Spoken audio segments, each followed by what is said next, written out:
electromagnets. So before we begin, let me introduce you to electromagnet.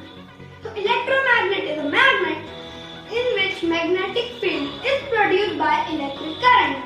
Okay, so we will make it by Kit Curious. You can see this kit, and it is a website also. I have given link in description box. You can see. Okay, so first see what the material required. So you have to open your kit, and you can see this wire is required, a battery, switch, and copper wire, and iron nail.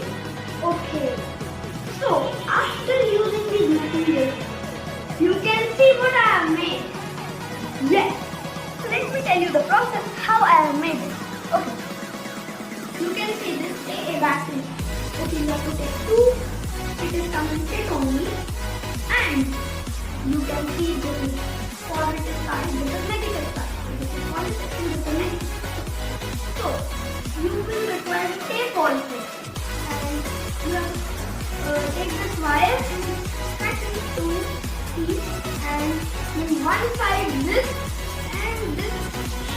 Okay, and after doing this, you have to take copper wire and just roll like this on this iron nail. After you roll, just sharp it this wire, and then just connect to it like this. You can see. And now put the switch like this. You can see the wire is connected here. Okay, so now my switch is also on. Okay, so let's try it. See, it's connecting. See, it's as connected.